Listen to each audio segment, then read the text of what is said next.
welcome to this celebration of deaf, disabled and neurodiverse talent, writing talent. My name's Tom Wentworth. I have the great joy, the best seat in the house, of being the host for this afternoon's event. It's lovely to see so many of you here. And yeah, this is a real celebration of talent. So we're going to get into it. I'm a writer, and we've got three wonderful panelists who are also writers speaking to us today. So without further ado, I'm going to pass to Nikki, who's going to introduce herself. Hi everyone, my name's Nicola Werenowksa. Good to see you all and lovely to be here. I'm a neurodivergent playwright. I've been writing plays for over 20 years professionally. I'm currently associate at the Mercury Theatre, Colchester, and I'm playwright in residence with High Tide Theatre. And to describe myself, I have black, dyed, I admit, hair, quite long, and I'm wearing glasses, and I'm a white British woman. Thanks so much, Nikki, and thanks for remembering to describe yourself, which in my excitement I forgot to do for myself, so I'm going to do that quickly now. I'm a white British man. I've got dark hair, and I'm wearing a light jumper, light grey jumper. And without further ado, I'm going to pass on to Guleraana to speak. Thanks, Tom. Hi, everybody. I'm Guleraana Mir. I'm a South Asian woman with a bit of a fringe and some long wavy hair. I'm wearing a camel coloured jumper, and I'm half covered by a blue and white stripy duvet, so I'm not feeling so great today. I am a writer for stage and screen. Currently writing on the final series of Doctors. Sorry, it's still very raw about that cancellation, and also working on several projects as a freelancer. I also co-run the Thelmas, which is a national touring theatre company. Thanks so much, Guleraana, and welcome. And last but by no means least, Vici. Hi everyone, lovely to be here. My name's Vici Wreford-Sinnott. My pronouns are she, her. I'm a large white woman in my late 50s with short spiky teal hair, a bright pink jacket with teal and pink coordinated scarf. I'm a writer for theatre, television and radio, and I'm also artistic director of Little Cog, which is a disabled-led theatre company in the northeast of England. And I am I'm an associate artist at Arc Stockton, and I'm one of the new play commission scheme writers. Thanks so much, Vici. Well, it's lovely to be here, and I'm going to kick off with a question about the good old career path. There's no set career path, as we know, for writers, and even less so if you're a disabled or neurodivergent writer. So you've all had a great deal of success so far, and hopefully you'll go on to have a lot more. Hopefully tonight won't be the end of that success, but what has been your path to success, would you say? What started you in writing? What's been that path? Guleraana, can I start with you? Yeah, sure. So I think the best way to answer this question is that I've always been a playwright. Apparently I was devising plays with my school friends at like age 5 and 6, and many people have had to suffer the trauma of watching very basic shows take out in my parents' living room.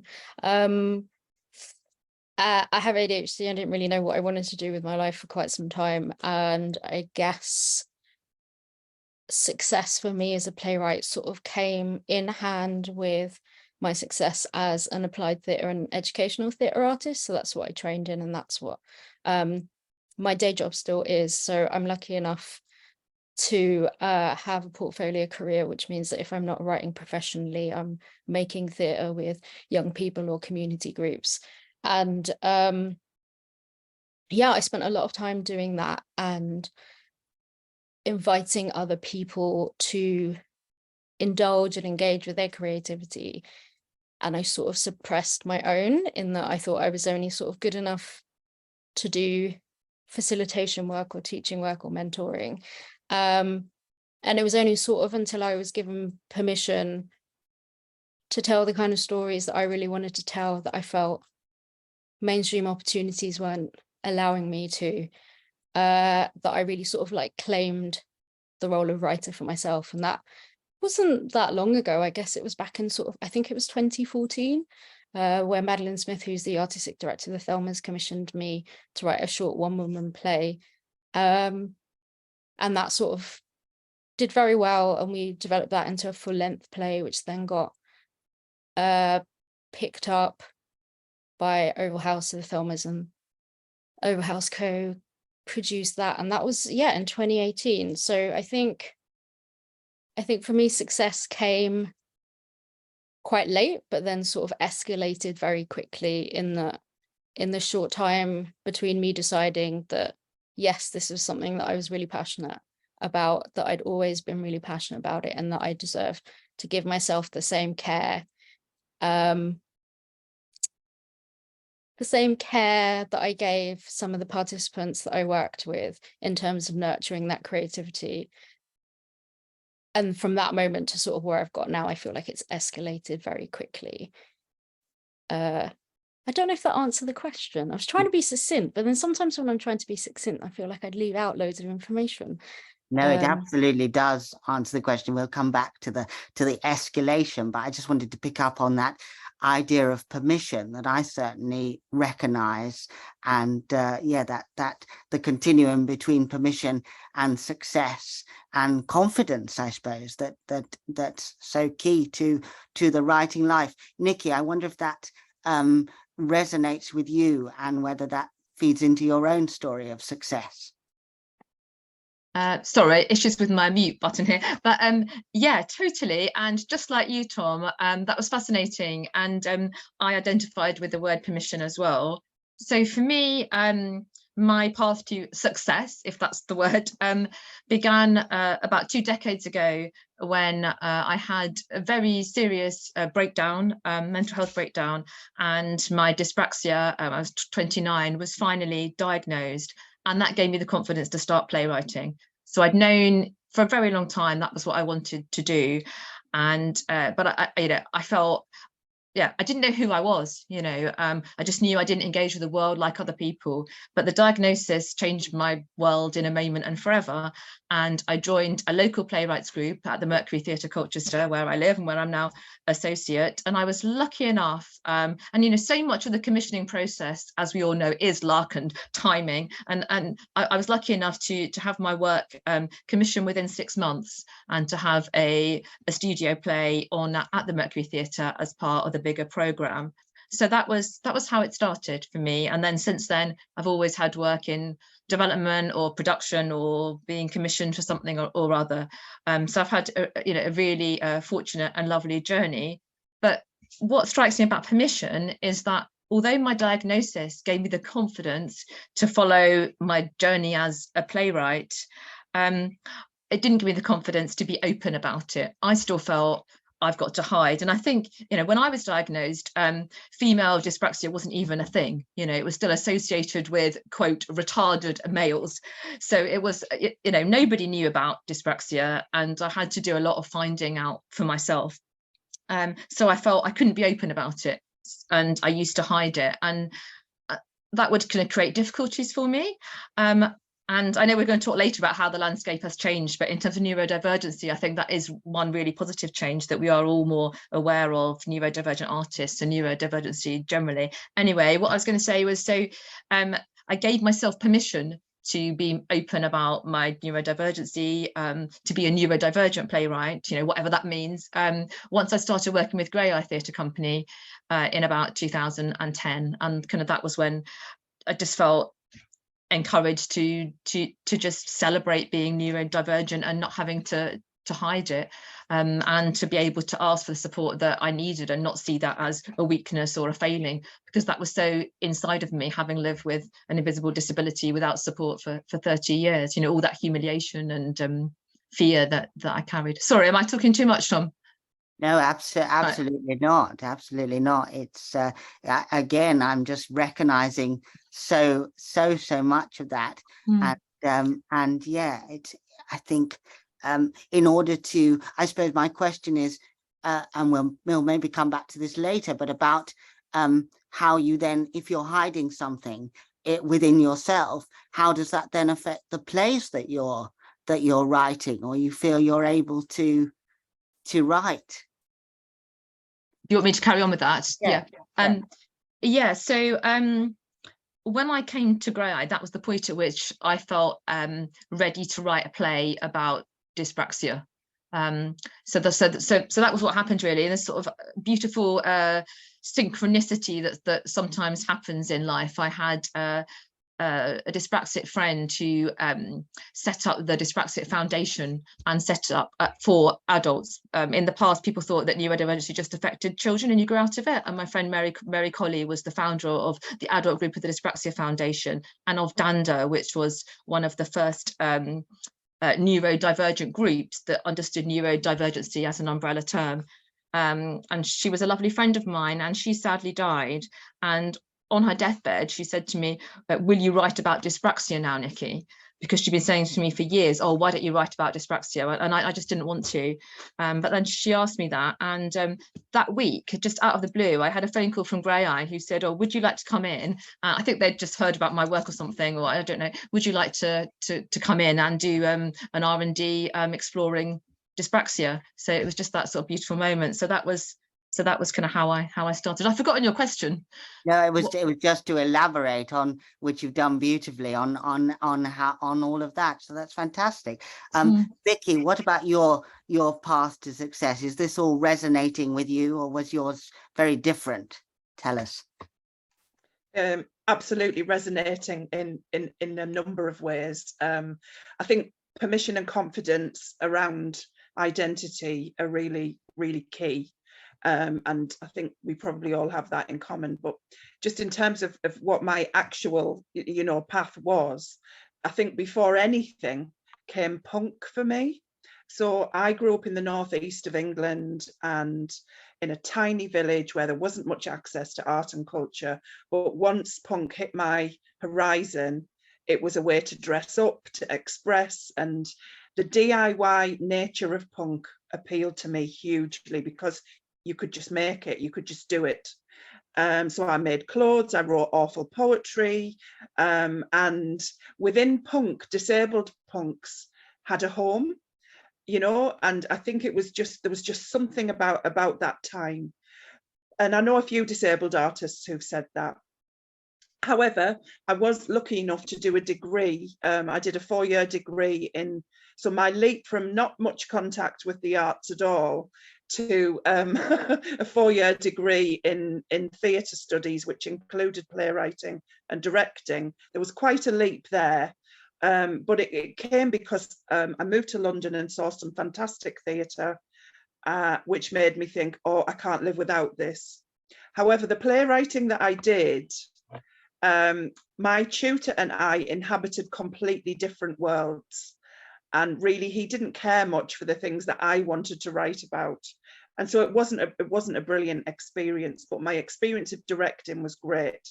So harnessing the DIY spirit of punk, as soon as I graduated, I set up my own theatre company.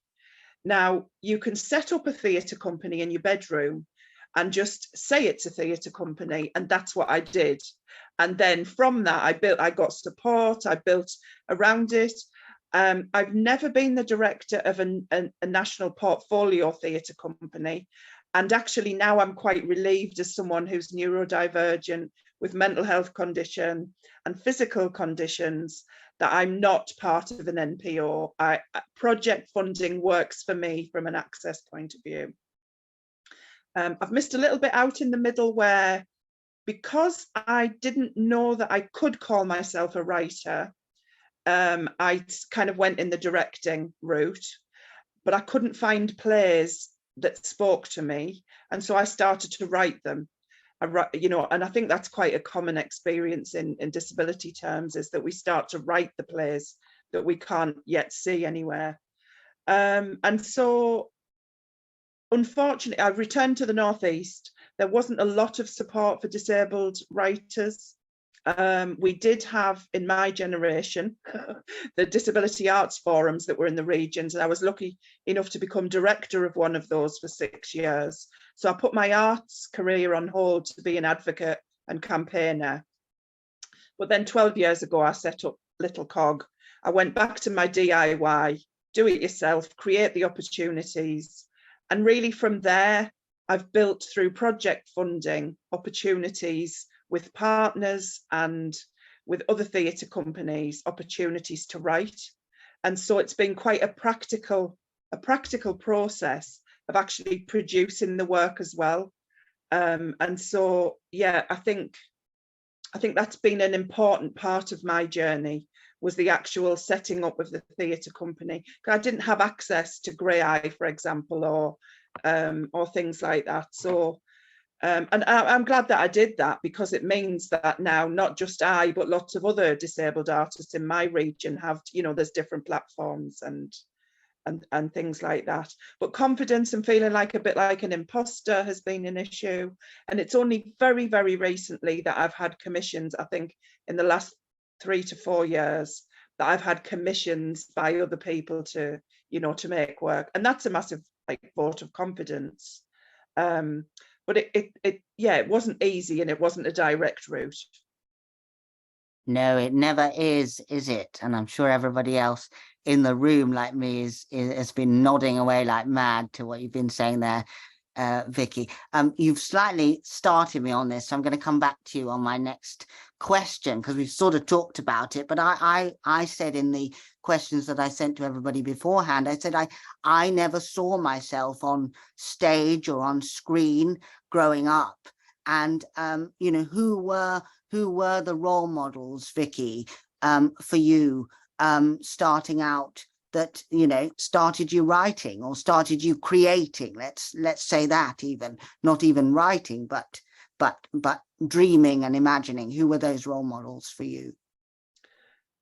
Well, at first I didn't have disabled role models as such, because I couldn't find any initially, and we all know what that's like. I think you have to dig deep, scratch the surface, and eventually we find each other. But initially my role models were women writers like April De Angelis. My theatre company is named after one of her characters, an all-seeing female character who I adored, and Carol Churchill.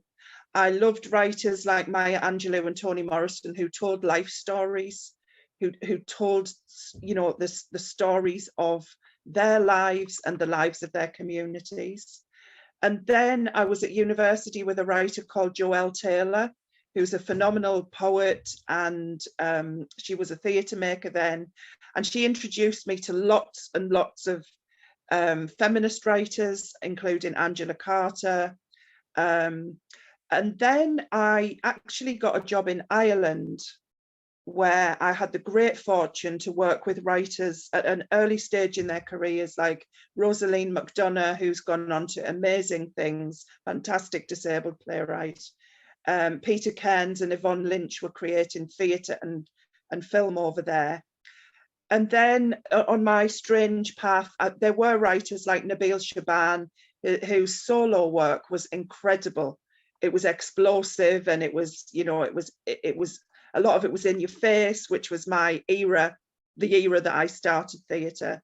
And then also like Lawrence Clark, whose comedy shows every year at Edinburgh were like a source of just amazement, entertainment and wonder. So yeah, there's quite a mixture of things there, but I think initially for me, because of the age I am, it was hard to find other disabled writers.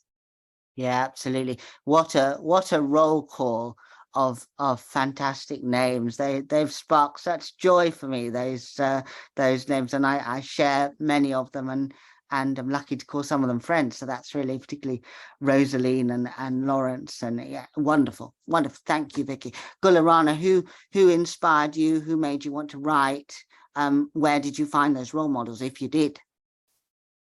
I mean, similarly, you know, the intersection of being neurodivergent and South Asian doesn't really leave, even now, still many sort of role models for me to aspire to. But I think the plays of Carol Churchill very much showed me that you can be imaginative and theatrical and still talk about serious political issues in a way that isn't didactic, that is exciting, that captures imagination.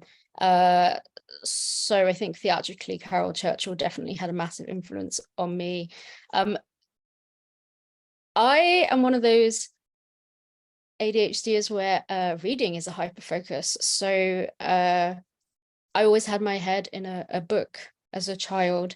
My parents banned books from the dinner table because I wouldn't eat or talk to anybody. I would just read, and I tended to read a lot of magic realism. Loved Salman Rushdie, Isabel Allende. Yeah, anything that was imaginative and took me away to sort of far off lands, I think has really influenced me, but in a way that I'm sort of slowly growing into. Like, I think that the plays that I'm working on right now are much more representative of the things that I consumed when I was younger. I think I tried to play it safe really early on in my writing career. And then in terms of television, I think for any South Asian, whether you like it or not, but goodness gracious me, was revelatory. I don't know if I'm saying that word right. Groundbreaking, you know, to see people who look like you on television making jokes that you make in your own house, in your own living room, was just amazing. And then to hear people who don't look like you echoing those jokes and finding them funny, you're like, oh my God, this is incredible. Like, yeah, I think that for me really was just like, oh wow, okay. The power of goodness gracious me was its authenticity. And I think that's something that's really important to me in the work that I make, that there is, I think the more authentic and more specific you are to your experiences and your culture and your intersectionality, the more universal your work can become, because what I believe audiences are looking for is that thing that speaks directly to them. And actually, in being niche, somehow, I don't understand the psychology of it, but it opens up your work to be more truthful and honest and authentic. And I think that's what goodness gracious me did for me, and sort of really influenced the way that I write now. It's wonderful to see the joy in your face. That's just such a that's so brilliant, and you're so right about specifics. I think that's great advice for all of us to remember, not to shy away from the things that make us us and bring them to the page. I think is so vital. Thank you so much, Nikki. Who were your role models? Who do you want to add to this amazing roll call of people and shows? And yeah, what an amazing list. I mean, I guess I didn't see myself reflected on stage or screen, but, you know, I had an invisible disability, so I didn't know what I'd be looking for anyway, because I just felt an outsider, and, you know, there's nobody in the world like me who looks and presents as able-bodied but actually can't tie shoelaces or, you know, swim swimming strokes, and who's, you know, every day gets shouted at and told off and has to hide. So I didn't really, but what made me want to write, I think, was, well, I've just always written, and it's part of the fabric of who I am. And, you know, it wasn't really about role models. that sort of came later, and people talk about Carol Churchill. I remember, I think Top Girls came out just before I went to university, and I think we studied it at school, and that was just, you know, incredible for me. And in, you know, in terms of intersectionality, for me, it's also about class. You know, coming from a really working class background, and so just being interested in women from similar backgrounds who were writing.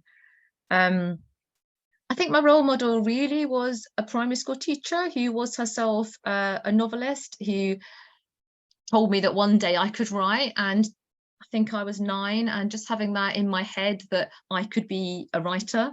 And then it became a place for me. Writing was always being a refuge, a safe space, somewhere I can hide, you know, it's kind of first the world and then books and then the pen that writes, you know, that was, yeah.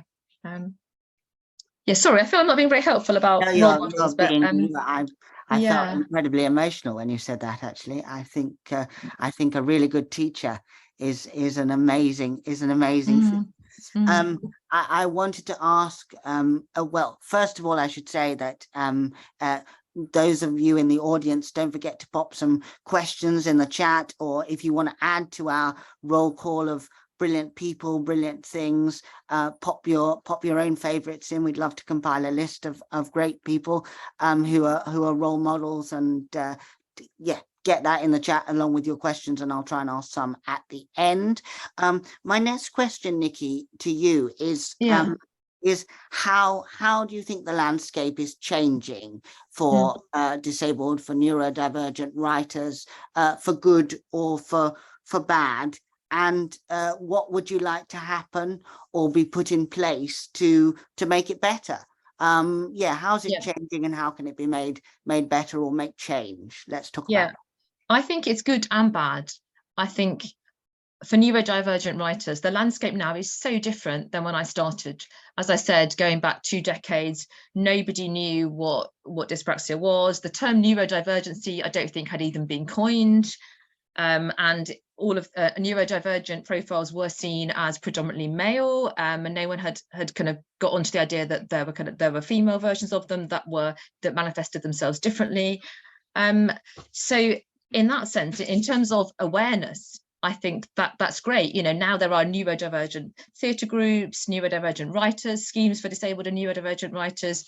So I think there is that's all really, really, really positive. However, against that is resources. You know, the money's not there. You know, I speak predominantly for theatre because I'm not don't have any experience of TV or screenwriting as yet, unfortunately. But in theatre, yeah, it seems to me there just aren't the resources, and I do sometimes find myself having to make decisions about how to make a play accessible, and sometimes often it's finances that dictate what you can do. Yeah, so I think it's good and bad. And what we can do to make it more accessible, I don't know. Panels like this are really good. I think getting neurodivergent writers together, I think better industry training. I think a new government would be a really good starting point. Yeah. I think for someone who says I don't know what to do, I think all those are brilliant suggestions. Nikki, for PM, I think would be my call. Guleraana, will you back the campaign, and what's your thoughts on what's good, what's bad, and what we can do? Yeah, Nikki for PM, if Nikki wants it, obviously. Don't want to force anyone into politics.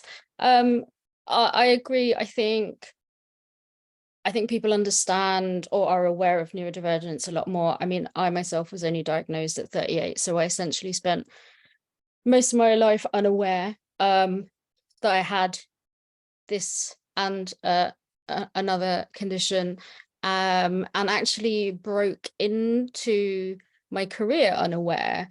Well, without a formal diagnosis. I'd kind of been self-diagnosed for 7 to 10 years prior to getting my formal diagnosis. But I think on top of, okay, so I think what we're doing well because I feel like we should have some sort of positivity, is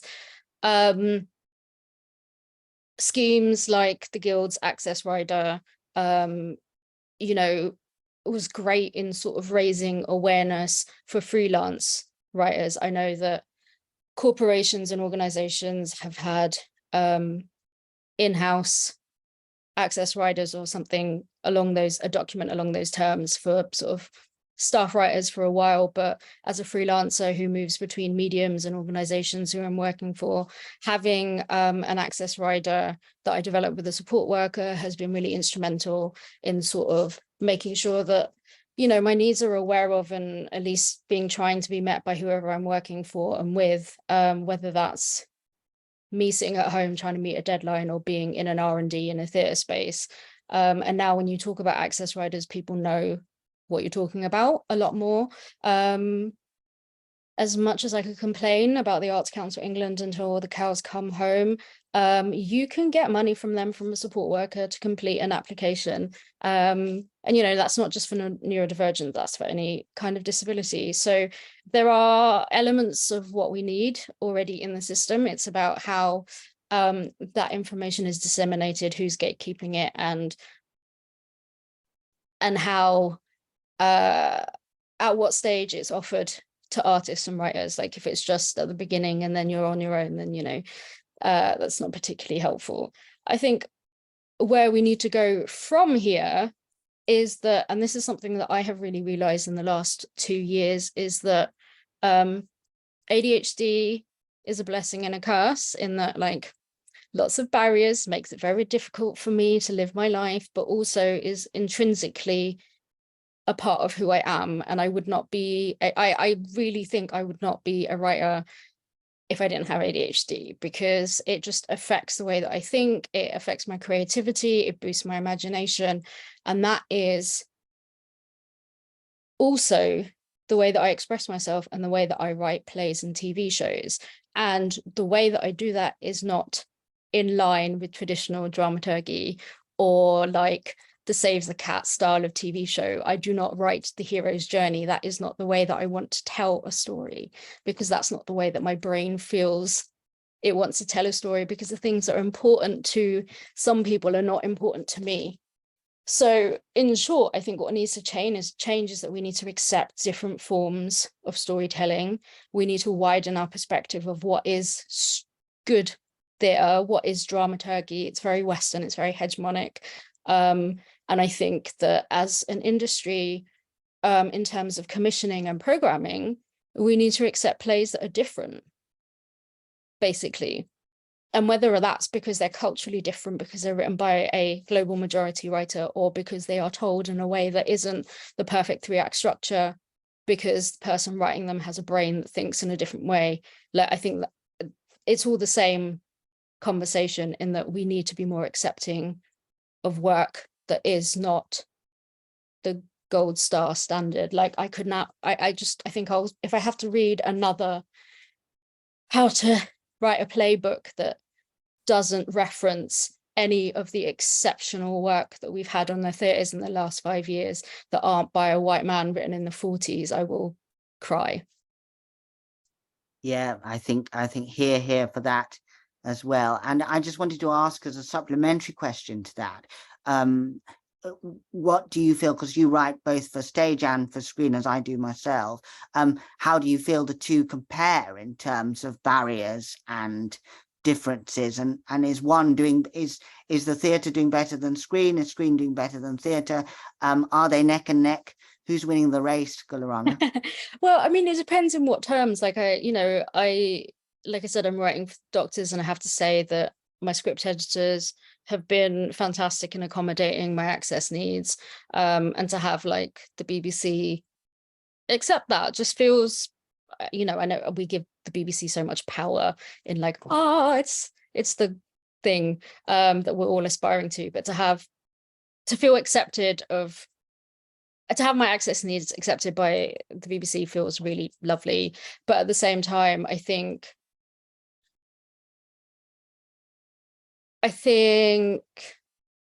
I don't know. I feel like that, let me say they're both neck and neck, because I was going to say I feel like theatre is more experimental in that you can play somewhat with how you present stories, but then actually that stuff is just not making it onto stages. So yes, every time I go in for a meeting with a literary manager, or I talk to somebody about like this batshit, sorry, I don't know if I can swear, interesting form for a play that I want to write, they're like, oh yeah, that's lovely. Does it get commissioned? No. And then you would expect that TV is quite formulaic, but actually, you know, looking at some of the stuff that's streaming right now, there is much more interesting content, and it feels like there's a real desire from development execs, at least that I've had conversations with, to want to develop more interesting ideas. Whether they then greenlight them, I don't know. But because I haven't got that far, so that's saying something. But it feels like there's an appetite, at least amongst the production companies that I've been having conversations with, to try something different. Yeah, I today's so not about me, but certainly from my own TV experience, I think that appetite really is there. I would say that it's still quite hard for a lot of people to get in with those production company meetings. We are in the minority to even get the meeting at the moment, I think. And yeah, sorry. No, carry on. I was just gonna say, I totally recognize my privilege of having been able to have some, like, I've had really successful general meetings with some great production companies in the last few years. I just obviously haven't sent them anything because I have ADHD and I can't write unless I have a deadline. So that's a whole other part of this conversation, actually, in terms of like theatre now being like, I find that you can't get anywhere until you have a full script. Whereas previously you could go into a theatre and be like, I have this weird concept. Can we talk about a seed commission? I mean, the Queen's Theatre Hornchurch, who I'm under commission from right now, have done that with me, and they've been excellent about like doing it in small stages and R&Ds and developing like this idea, and me coming to them being like, now I think it's a piece of gig theatre, and they're like, okay, fine. Whereas I think that's what we need more of. We need, specifically for neurodivergent writers who struggle to start and finish something without any external input, that I just think it's really ridiculous to say to somebody with ADHD, fine, go write me a play and then I'll judge whether I want to put it on, because then we're just continuously writing for free for the rest of our lives. And I've got a body of work. I've proven that I can do this. Just give me the C commission. Quite right. Quite right. Sorry, I went on a little rant there. No, it was glorious. Absolutely glorious. Vicky, what have you got on this question? Well, it's a conference, really, not a question.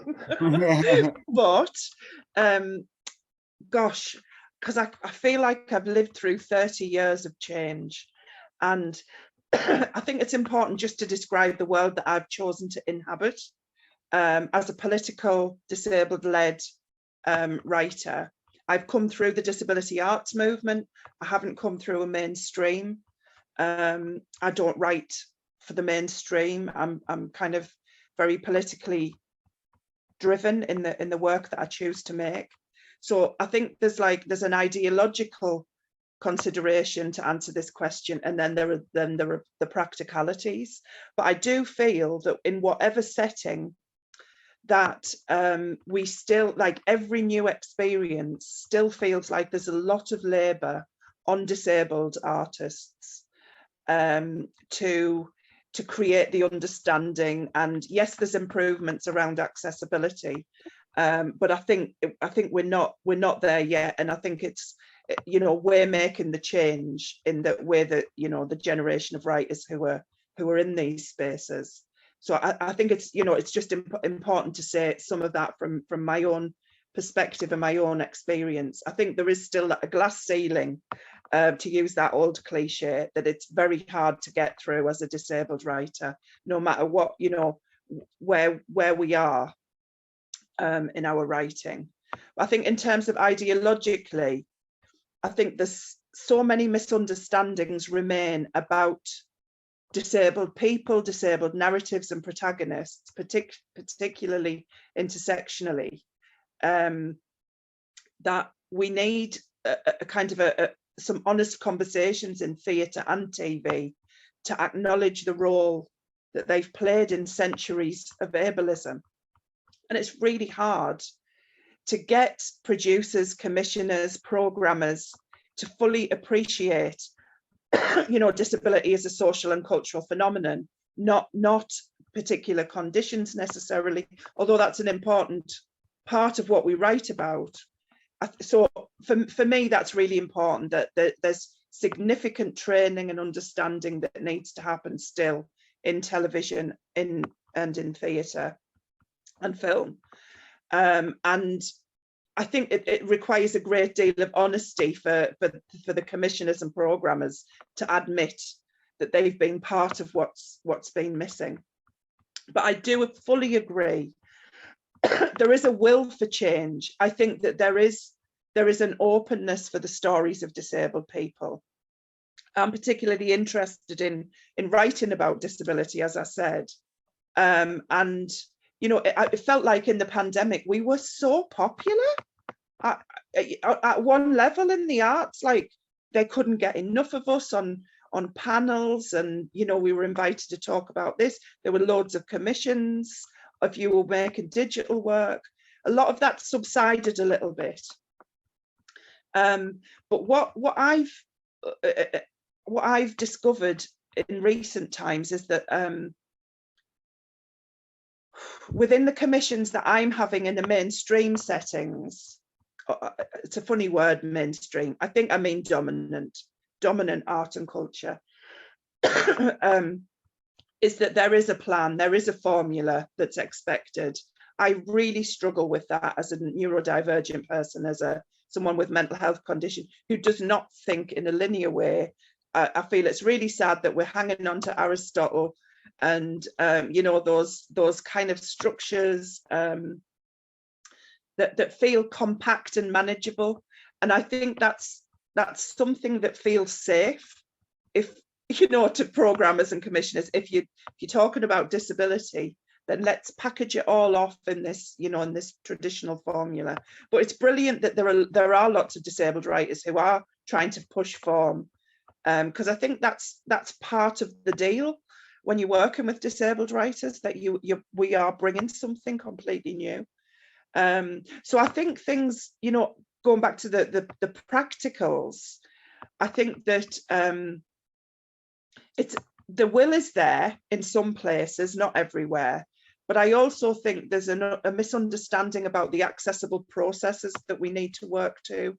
So Guleraana just mentioned there about, you know, deadlines and, you know, and this is the process and that's what you've got to work to. Actually, they need to listen to us and listen to what our processes need to be, what our timelines realistically need to be. And that's not a massive compromise. You get a brilliant product at the end of that. The richness that comes, the stories that haven't been heard before are told then in a, you know, in a really kind of accessible but also meaningful way. It means we get to tell the story we want to tell without being squashed into a formula. So things like the access rider and when, you know, many years ago they were called access statements. I'm delighted to see how popular they've become, and that organisations like the Guild are, you know, are really pushing access riders for artists. I think if enough of us use them and feel that we can use them with confidence, that actually that brings you know, that brings a wave of change in itself, because so many people are individually, it's little acts of advocacy, isn't it? And so that's helpful. But I do think we do need some actually quite big conversations, big public conversations with broadcasters, with theatre commissioners, and at a really cultural level. That's what I'd love to see, where we discuss the content of the work. I couldn't agree with you more, and I'm sure everyone else in the room feels the same. On that point of sort of adaptation and taking into account that it is always on us, the neurodiverse, the disabled people, it's always on us to make our own adaptations. How have you adapted your process to make work? Can you give us some idea about how the changes you put in to suit you? Because I was told when I started writing that, you know, I needed to be at my desk for 9 a.m. and I needed to sit there for 9 hours and I dare not leave. And that was a writing work day. Well, funnily enough, that doesn't work for me. So so how does it work for you, Vicky? What have you done? So, cards on the table, I'm a procrastinator.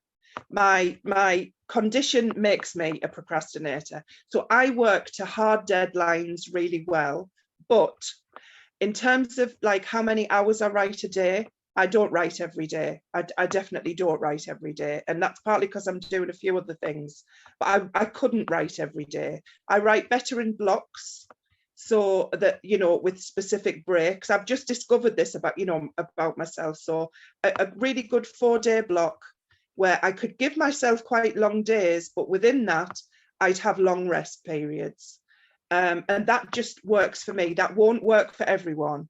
And then in terms of like structuring my process, because I am usually quite involved in the production of a piece, in theatre terms, I'll have 2 R&D phases where I can work quite intensively and then have a big gap, which obviously is ideal for lots of people because it means we can let it bubble away in the background. But then also that, like, the time frame that I'm able to bring to the process, I feel really confident in any setting now, you know, because I'm an oldie, to say, well, actually, it's going to, you know, it's going to take this long realistically.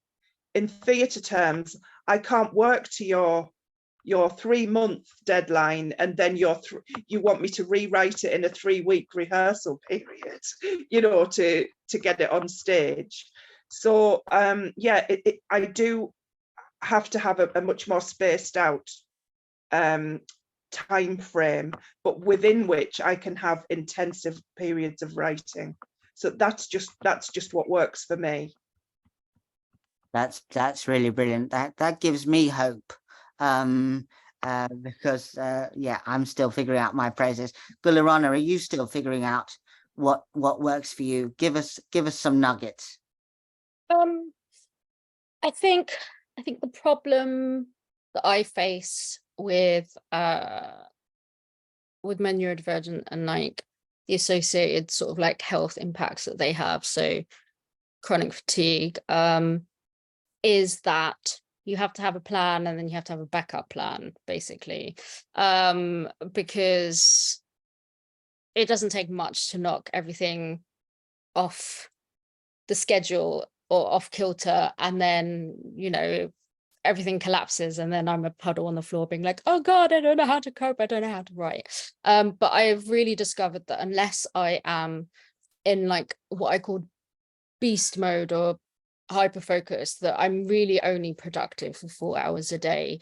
What I can achieve in those 4 hours is probably a lot more than the average human, but it takes me a lot to get into that sort of productive zone. So I try and have routine that starts with like morning pages, so just free writing, walking, eating, exercising, but like Vicky, I work across mediums. I also run a company, so there is other work that I'll be doing that isn't writing, and then trying to sort of like plug those into a week.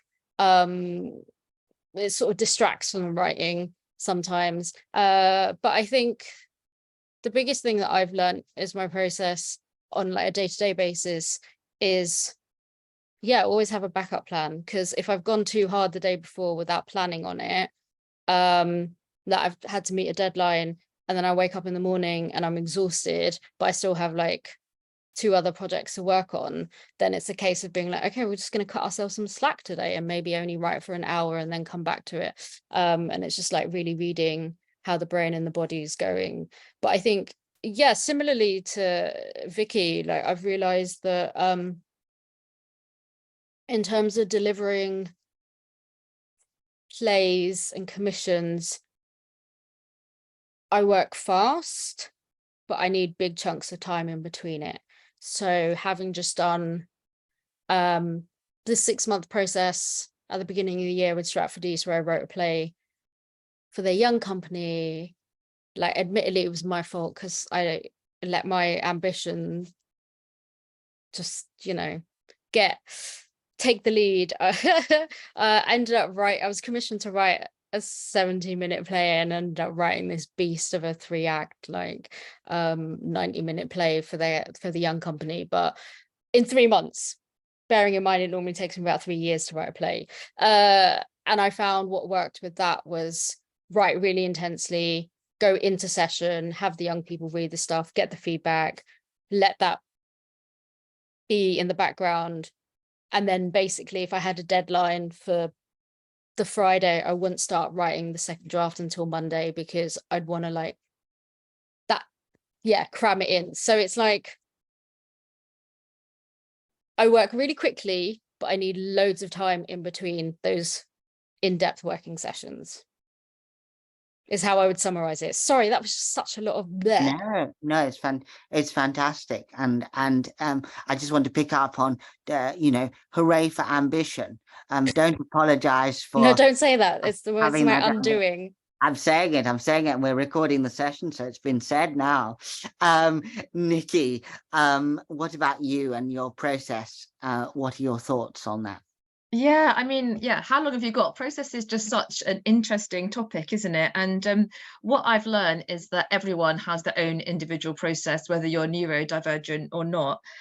And you know, like you, when I started playwriting, there are all these myths that I heard, and I think they are myths, that you have to do it this way. You know, you have to work 8 hours a day, but also I think myths around being a playwright. You know, you have to go to press nights, you have to do this, you have to do that, you have to structure a play. That used to really worry me because I'm not linear.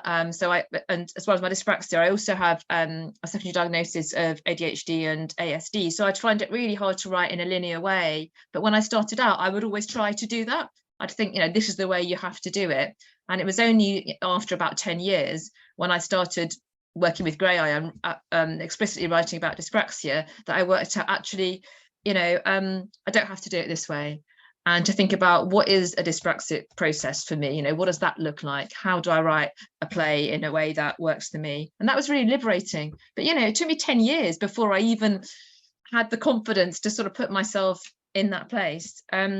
So my problem is like when to stop, because I am obsessive about playwriting, which is good because that's what I do and I love it. But, you know, I will really wear myself down. You know, if I have a deadline, I'll be obsessive about it. And, you know, even if I'm staying up, I don't know, till 3 or 4 in the morning. So for me, it's, yeah, just trying to be kinder to myself, really, and knowing when to take breaks. So that's an important part of my process, I think. You know, I think often we are quite, if we're neurodivergent, we can get quite obsessive. And I work very quickly and very intensively. Yeah, but I do think that that everyone has their own process, and it's something that you kind of find out as you go along. I also work with neurodivergent early career playwrights, and I always find, you know, it's just about them discovering, helping them, to facilitating them discovering what their process is. And some people, you know, just might want to write an hour or 2 a day or a week, and you know, other people might want to do that kind of 8-hour stint, and we're all different. I've also found about process that because I'm not linear, that's been a real barrier for me. Not at all in theatre, but in terms of trying to access TV and screen work. So I'm sort of really fascinated to hear that other people haven't found that. But I've always found theatre very accessible and much more open to individual process.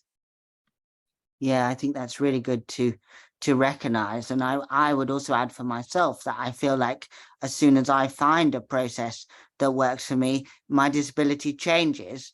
And so I therefore need to start all over again, working out what's going to work for the next time. So I'd also encourage, it's never a static thing, but I think it's really good, Nikki, to hear, 10 years to find a process. I know you said that with sort of horror in your voice and on your face, but I think that's really encouraging for the writers out there, that, it's fine to take our time. Again, we don't need to do it to anyone else's timetable.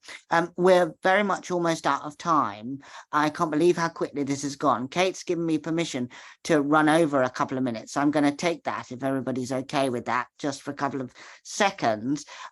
We've had one question in the chat that I'm going to ask to you all, and it's basically it's from Andrea, and it says, how do you get your foot in the door navigating a new disability and seeking work in the arts? I'm an artist and also write poetry. Do you have any advice on how to navigate things?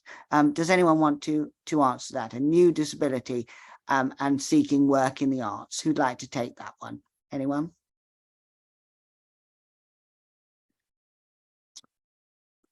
I'll go, I don't mind. As is a neurodivergent way, I'll relate to that personally and try and sort of answer. I think the thing that helped me the most and still remains helpful is having a network and knowing people. And that doesn't mean necessarily people in the upper echelons of the industry, but just having friends who do the same thing that I do, which when I moved back to London was writing short plays. And I found companies that were taking submissions and sent off scripts. And then those short play nights would be on, and you keep seeing the same people over and over again. Like, you see the same writers, the same actors, the same directors, and strike up conversations with them, go for a drink, talk, go and see other theatre with them, talk about theatre. So talk about your practice, talk about your work, talk about other people's work, what you find interesting. And then you sort of like go from being friends who are interested in the same thing to people who make the same kind of thing together, and then their networks become your networks, and suddenly you're introduced to somebody who actually has a position of power in a theatre, and then you can start talking to them. I don't know if that's the same for visual arts. Well, for poetry I do know that it is, because at one time I fancied myself a poet, so I used to go to a lot of open mic nights and talk to other poets about their work. And yeah, I think networking is a horrible thing for disabled and neurodivergent people. I hate it. It makes me very uncomfortable, but it is the best way, I think, to meet people and follow up on those relationships. Like, if someone says, oh, shoot me an email or text me, do it. Like, and that was really hard for me, being like, oh my God, they just said that because they're being nice. They don't actually want me to email them. Well, that might be true, but the converse might also be true. So I think hanging out with people who do the same thing that you do, talking to people, being nice to them, because then they'll remember you for the right reasons, inviting people to come and see your work is basically how I got to where I am. Thank you. Vicky or Nikki, anything to add on this one? Vicky? Yeah, just very quickly, I would recommend just not necessarily rushing into feeling like you have to be a representative of anything, but to really know yourself and feel that you're at a stage where you're comfortable discussing your access requirements. If you haven't had a go at doing an access rider, I would really, really recommend that, because I think that gives you a confidence, and it takes a while to develop them, but it gives you a confidence to approach people, because then you're talking about a work environment that works for you. It feels really easy to say, just get in touch with people, But I mean, I would be totally open to a Zoom and a coffee with an artist who asked me that question, the thing that you've asked there.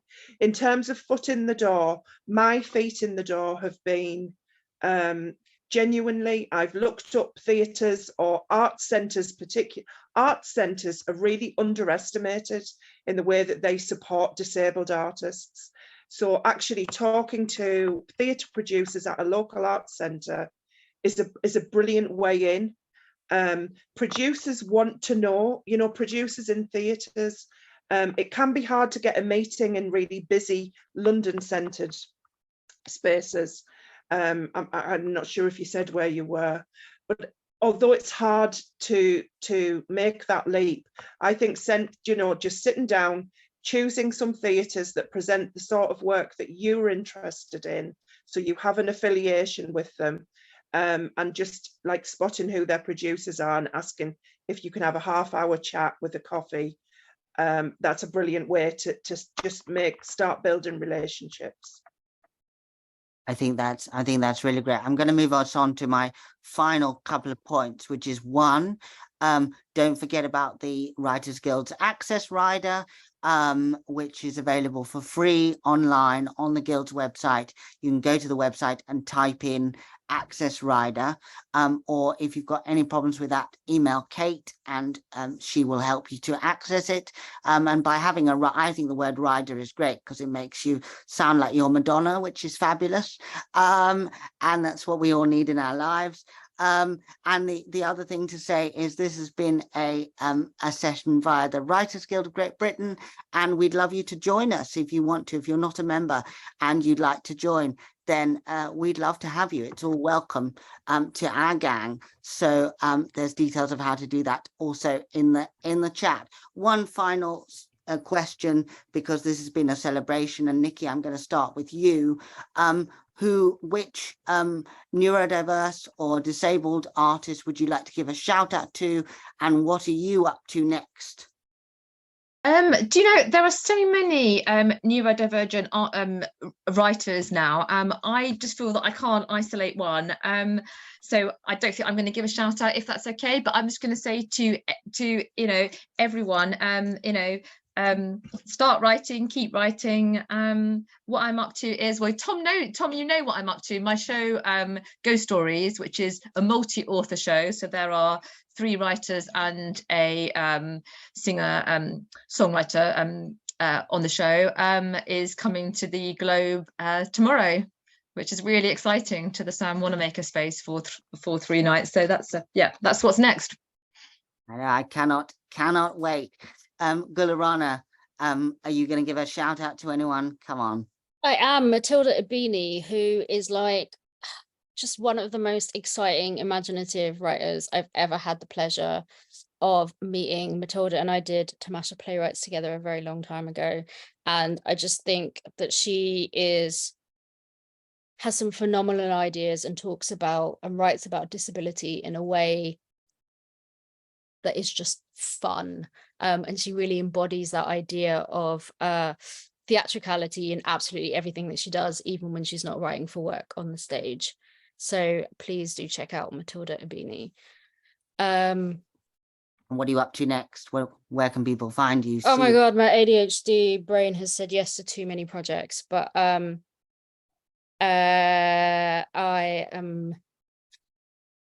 don't know when the next thing that you can see is on. I guess it will be my final episode of Doctors next year, and then this commission in autumn 2024. Oh, the play that I co-wrote, Santi and Naz, that went to Edinburgh Fringe, is definitely touring next year. So fantastic. You can watch out for that. Just give us the title again. It's called Santi and Naz, and I co-wrote it with Afshan D'Souza Lodi. Fantastic. We'll really look forward to that. Vicky, what about you? So in a social model disabled artist context, I want to acknowledge the role that Kate O'Reilly has played in playwriting and forged a brilliant path. She straddled 2 worlds for a very long time and made a massive difference to disabled playwrights. A very new writer in the northeast of England, is a neurodivergent writer called Becky Glendenning, who is definitely one to watch. Writes in a very young, with a young perspective, fresh, brilliant. In terms of what I'm doing next, on November the 30th, my play, With the Love of Neither God Nor State, is on a live theatre in Newcastle as part of 3 Acts of Love. And they have commissioned my play Useless Fucker for their next year's season. And I'm also writing a solo show that I'm going to perform, a national touring show called Wrapping Myself in All the Women I Could Have Been. Yeah, that's it. That sounds absolutely extraordinary. As ever, you're all wonderful, isn't it? Hasn't this been brilliant? I've loved every minute of this. Exactly, Guleraana. What a title! I couldn't agree more. And well, this has been wonderful. It's been a lovely celebration. Thank you for being so open and generous. There's a lot of love in the chat. And yeah, thank you for a great session, everyone. So thank you for attending. Thank you for being here. This is over and out from us.